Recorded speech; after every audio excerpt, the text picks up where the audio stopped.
It's safe to say our first campaign here in Saudi Arabia is going rather well. 9 games played, top of the league, a game in hand on the teams behind us, and a win today could put us really far clear at the top of the table. Last episode I discussed the idea of maybe trying to go on a cup run that might be slightly in jeopardy, as in the Saudi Kings Cup. In the first round, we've been drawn against Al Tai, who are currently second of the Super League, and have a bloke called Rafael Leao, who you might have heard of, in their ranks. Granted, I have just noticed he's out for 5 to 8 months. You know what? Maybe we're going to win after all. 2 big games coming your way today, 2 Wonderkids to talk about as well. Let's run the intro and get straight into things.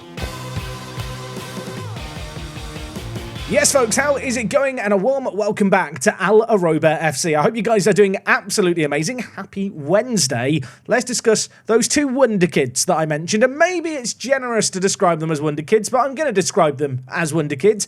Al Ittihad, one of the richest clubs in Saudi Arabia, were relegated down from the 2nd division last year. They have completely gutted out their team as a result of that.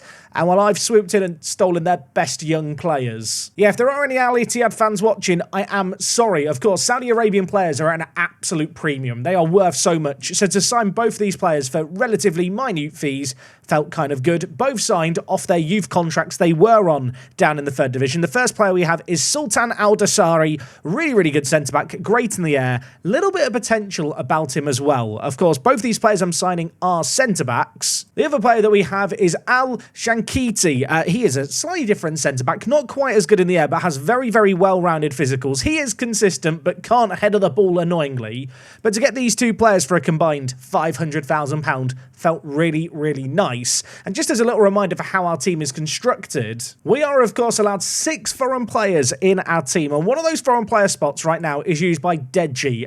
These new players probably mean I'm going to try and move Deji on. He's not been a regular starter for me anyway, but it does feel like for my substitute centre-back to be using one of the 6 foreign player spots, it just doesn't really make sense. So yes, when these 2 guys join in January, Deji, get him out the door. That is something we'll worry about in about 2 months' time, because as you may have already noticed, we are in November. And to be fair, we've played a fair amount of Football Manager since you were last here. A load of games played, and off the back of 2 convincing wins last episode, 3rd game of the season, we actually lost. Al Ula, to be fair, put in a pretty good performance here. They were, well, resistant, shall we say. A goal in the 83rd minute for their star man, Al-Dosari, was the difference maker. I say their star man. With his 15 finishing, he put me to the sword. Fortunately, that defeat is the only defeat we've had in this opening to the season. And to be fair to Al Ula, they are right up there at the top of the table. If you just look at the league table, they're in 5th. They've only lost 2 games all year. Then with a game in hand, if they win that, they could easily go as high as 2nd. We did have a little scare in the Kings Cup. 1-1 it finished. Hadja, who are in our division, put up a fight, but in the penalty shootout, Hakami turned up big. Got man of the match in this game, which was really, really good. We managed to beat Al Nasser 4-1. That was a good result. And then against Al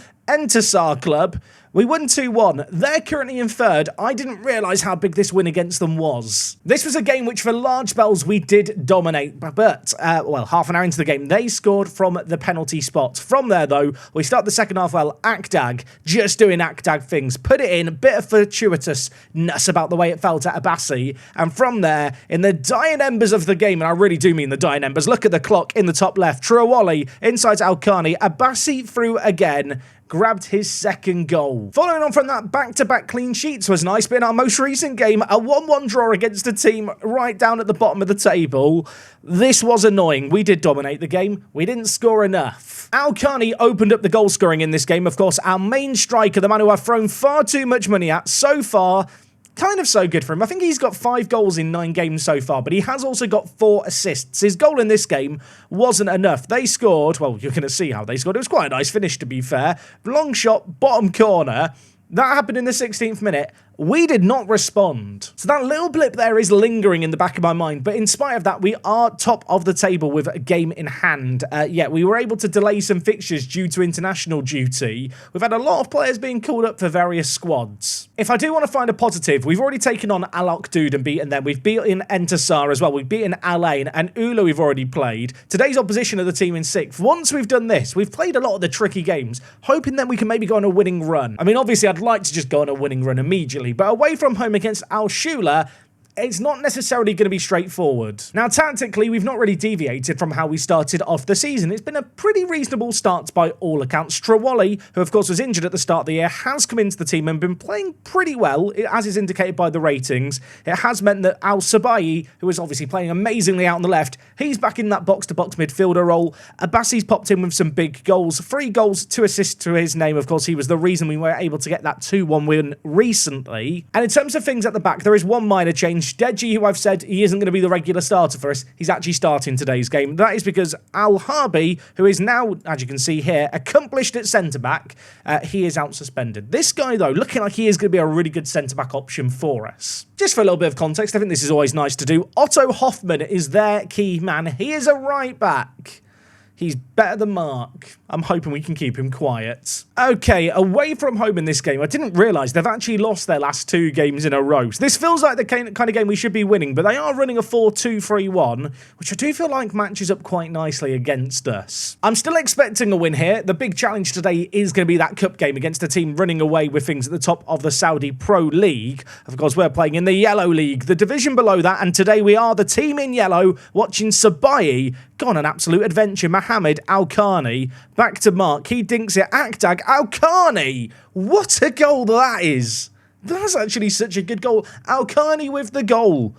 I'm glad I paid him all that money when we did. I really did wonder if we'd live to forget not using a foreign player spot on a striker. Obviously, our 2 wide attacking mids and our centre attacking mid are part of our foreign contingent. That is a lovely finish there. Mohammed with the ball, Abbasi lays it back to Bislimi. We've got them pinned back. They are sat so deep. All of their players inside their own half, inviting our team forward. Mohammed loses the ball. Please do not get sent off today, Mohammed. Also, please do not concede here. Al-Rahmani, I'll tell you what, he's bloody quick, isn't he? I mean, it's one thing to give the ball away here. How quickly does this bloke move? He just sprints between our centre-backs. We can't keep up.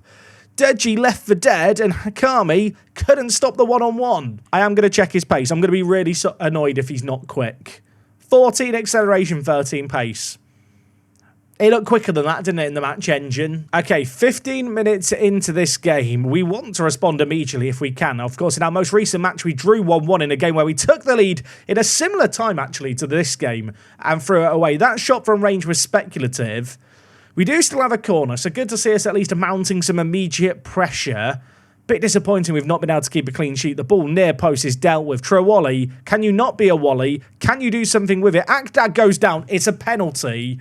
I mean, that felt very, very generous. You know who's taking the penalties. If you're new around here, my son takes all the penalties at my teams, and my son on this occasion has found the back of the net. Mark steps up. Obviously, free penalty taking. It's not great. Is good enough today. We've got a free kick from range here. Abbasi's the man over it. There are various options if he wants to go short. He goes for it. It hits the woodwork. Deji goes down in a heap. I want another penalty. I'm not going to get it. I was hoping this might be a straightforward game so I could rest legs ahead of the cup game coming up. It kind of doesn't feel like it's going to be like that just yet, although maybe I'm speaking too soon. Abbasi adds another goal. Trawally with the assist. Al-Khamis at left back for it short. Trawally inside. And then Abbasi, to be fair, he had a lot to do. He did it and more. I think that deserves a little bit of a shout of praise for the players. Al-Muntari loses out. Al-Khamis loses it, though. Not in the best of areas. Al-Amri plays it out. Al-Awad.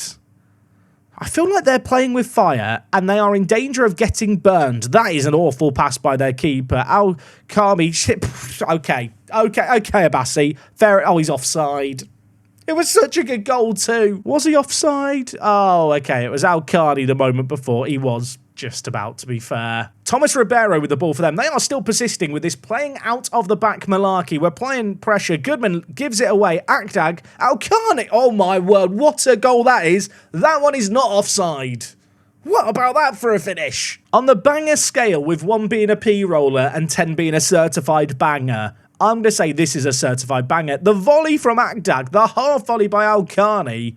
Wow. Bislimi with the ball to Mohammed. Goals feel inevitable at this point, don't they? Although we've lost the ball in a bad area then. We've already been caught on the counter-attack once. They've got players streaming forward. Thomas Ribeiro forced to go back. And I'll be honest, I'm kind of happy to watch them go back on the regular. Because whenever they've tried to play the ball out from the back, it feels like it's just resulted in self-inflicted disaster.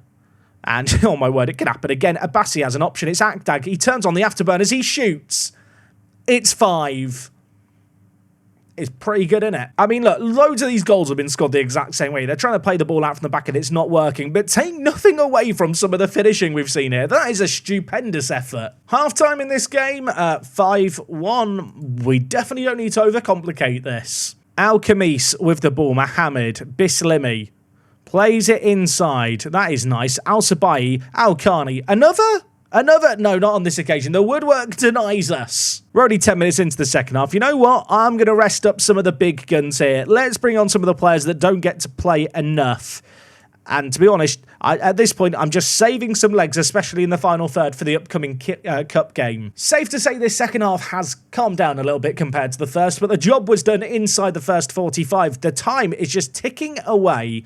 It's 5-1, and even if it ends 5-1, I think we're pretty worthy of that lead. It's been a good team display on the whole. Obviously, we've changed things in this second half just to rotate things as much as anything else, and maybe that has been a reason for the slowing down of action in this second half. But you know what? A cherry on top would be a 6th goal, and I'd love it if one of our kind of more backup players was the man to get it. Mark steps up and gives it to Al-Harbi. He lays it inside, dinked forward. Lovely play. This is intricate. This is pretty. Is there a finish? Trawali does finish it. That might be my favourite goal of the lot. The passing was beautiful. And with 2 minutes left, I think that is going to be that. As emphatic a win as you're going to see away from home against a team right up there, as a reminder, in the league table. They were in 6th. They've not lost many games this year. That one has done our goal difference a world of good. We're now 5 points clear with some crazy goal difference. I'm going to hope that this can maybe inspire us to make a cup upset happen. We take on Al-Tai in 3 days' time. They are a great little team, currently 2nd in the Saudi Super League. I know Rafael's injured. This next one's still going to be tough. Devastating news for Game 2 today. Mark's injured.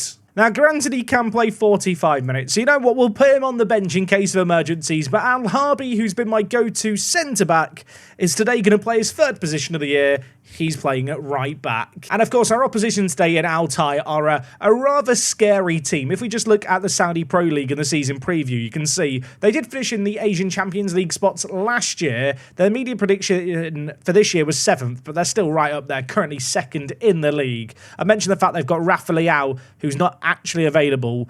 They're still stacked with some pretty good talent in their ranks. They've got players like Badji, who by all accounts is better than my goalkeepers. Thiago Jallo is also an option for them, can play anywhere at the back. Very, very good centre-back. And they also have Marco Nasty, although I've noticed he's not played a game for them yet this year. I wonder if they're not able to register him, because maybe they've got too many foreign players. Who knows? Anyway, if we were to win this round, the next round is actually against a team that I believe are the division below us. So it'd be a bit weird going from taking on a Super League team to taking on what you'd think would be a free progression round here in the Saudi Kings Cup. In terms of the team, like I mentioned, Al-Harbi slotting in at right back today because Mark is injured. Besides that, though, I rested up the players. We are sticking with the exact same team that played the last match. This is not going to be easy, but I do feel like there's like an opportunity here maybe to win it. Maybe I'm kidding myself here, although looking at their team, I don't know how many of their foreign players they're using in this game. This could be a good little test for us. It's going to be interesting to see how good is our team that we've set up. How do we do against one of the better teams in Saudi Arabia? I feel like we might be able to be competitive. I say that, we're almost 25 minutes in, there's not been a shot on target yet. Part of me feels like I should probably just check the extra time rules and stuff. I think there is a winner needed today, much like in the previous round where we won on penalties. Maybe it's dangerous to assume that. I'm going to assume it will just go to penalties after some added time. Maybe we won't need it, because Trawali's just scored to make it 1-0.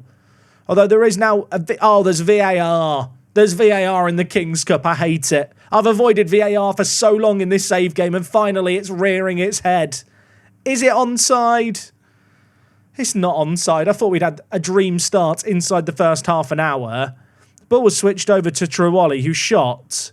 Wait, are they saying Al-Khani interfered with... That is fixed. That is fixed, and no one can convince me otherwise. How was Al-Khani interfering with play? Referee. Fix it. I don't even know what to say. I'm just upset. And that disallowed goal is literally the only highlight of the first half. I'm absolutely fuming. What are we doing? I mean, this is actually quite a good performance. It's an awful game for an episode. But why did the goal not count? Right, maybe we'll see a bit more action in this second half. I have just noticed Mohamed has picked up a very early booking here. I know I was told could play 45 minutes. I'm going to slot him into the team at right wing back, and then Al Harbi is going to play defensive midfielder. Obviously, Mohamed got sent off last episode. He's a great defensive mid. I don't know if I trust him when he's angry. Mark, fresh off the bench. I say fresh off the bench. I was told he should play 45 minutes. This game could go to extra time. That would be a problem.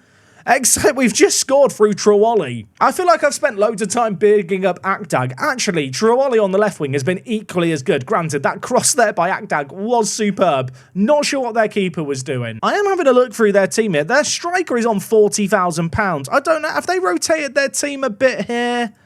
I think they might have rotated their team a bit.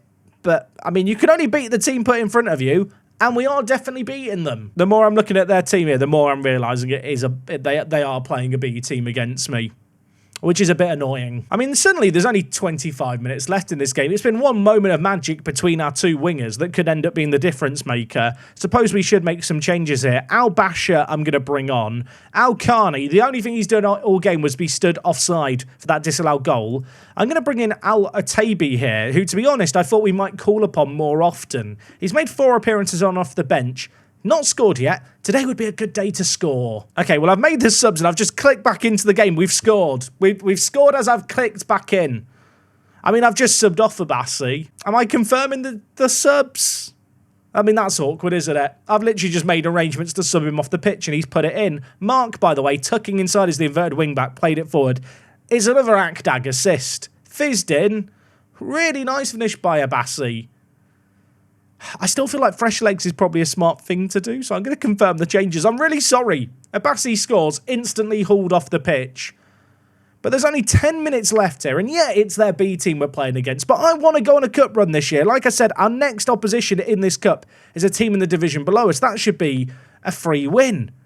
I'm counting my chickens before they've hatched here, aren't I? They have got the ball. If they get one back, there's 10 minutes still to survive. I'm scared. Should I be scared?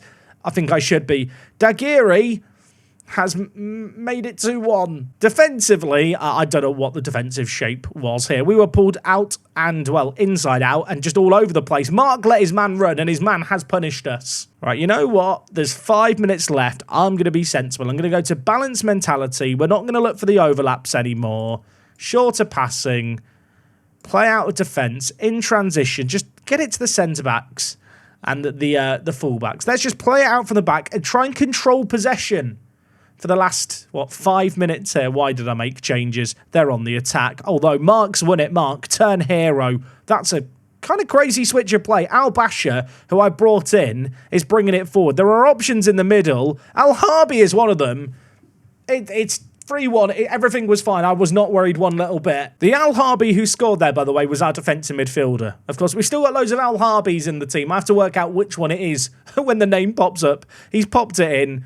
That should hopefully be that now. There's 1 minute left in this game. We are going to win in the King's Cup. I would love to go on a cup run. This is going to start to make me dream of something much, much bigger. I mean, there's a chance that they got a goal back here. But surely with, 25 seconds left, even if they get something, which they have done, they can't score another, can they? There's a VAR check going on. Oh, okay. Never mind, it's going to count. I don't know why the box didn't appear, but it's 3-2. But that is going to be that. Okay, for a moment, I did wonder if they were going to make something happen. That late consolation was merely that. Akdag, man of the match with 2 assists again. This man has been our star boy so far this year. In the league, he's on a 7.78 rating. And in the next round, as already mentioned, we're going to take on Al Bukhariya Football Club. They play in the division below us. Their key man is this bloke. I'm going to just assume that we're going to win that. If I come back tomorrow and we're still not in the cup, I'm going to be very upset. Akdag, man of the match, give him some praise. And just to wrap things up today, I thought it'd be nice to quickly look at our former clubs and how they're getting on, because a few of you guys have been asking about it. First and foremost, Esteghlal. How are they doing in Iran? Well, early stages of the season still, but they're down in 6th. Sadly, they did immediately crash out of the Champions League in the qualifying round. They lost 6-0. Remember Bashantara Kings? Maybe you remember them. They finished 2nd the last 2 years in a row. But great news, Big Mo is still at the club and he's now the club captain and their key player, which does make me happy. As for Immigration FC, they have not changed their manager since I left the club. They brought in Ashari, he has stayed in charge, and they're kind of establishing themselves as one of the kind of mid-table pack in the Malaysian Super League. They're currently in 5th, but you will know here in the Media Dream 11, Andrino, who was a centre-back we signed for them once upon a time on a free transfer, he's still in the Media Dream 11, which is really cool to see. And last but not least, well, Albrecht Nagata. Things have changed a little bit, haven't they, since I left this team? They struggled for loads and loads of years, but they actually won the league for the season just gone. They're currently top of the league again. Their key player is Ichikawa, who we, of course, signed for them. The Hong Kong international. I don't think he's played for Hong Kong in the last however many years. But for, well, you can see for Albrecht Nagata, he's been a great little player. And of course, we are going to hope our legacy here at Al Aroba is only just getting started. In terms of how things are looking, because we're running away with the league, there is definitely going to be a focus on cup games going forward. That said, if we do have a big game against one of the big boys in Saudi football in the league that feels pivotal, who knows, maybe we'll come back for that soon. Truthfully, whilst I feel in a good spot after 10 games played, there's still 24 games left in the league season, and we're not that far clear. There is, 4 teams within 2 wins of us. Things can change quickly. Just one other little bit of news to mention, because I forgot to mention it sooner. I'm doing a coaching course, so hopefully our manager attributes are going to be improving in the near future. We're going to be getting our Continental A license. I think it might take a whole year or 9 months for it. So we are a little way away from that. Anyway, folks, that is going to wrap up everything from me today. Thank you so much for watching the series. If you're enjoying the Journey Manager, you know what I'm going to say. Go down below, leave a like. We're back tomorrow with more action. I'll see you guys next time. It is me, Jack, and I'll talk to you guys in a bit. I'm out.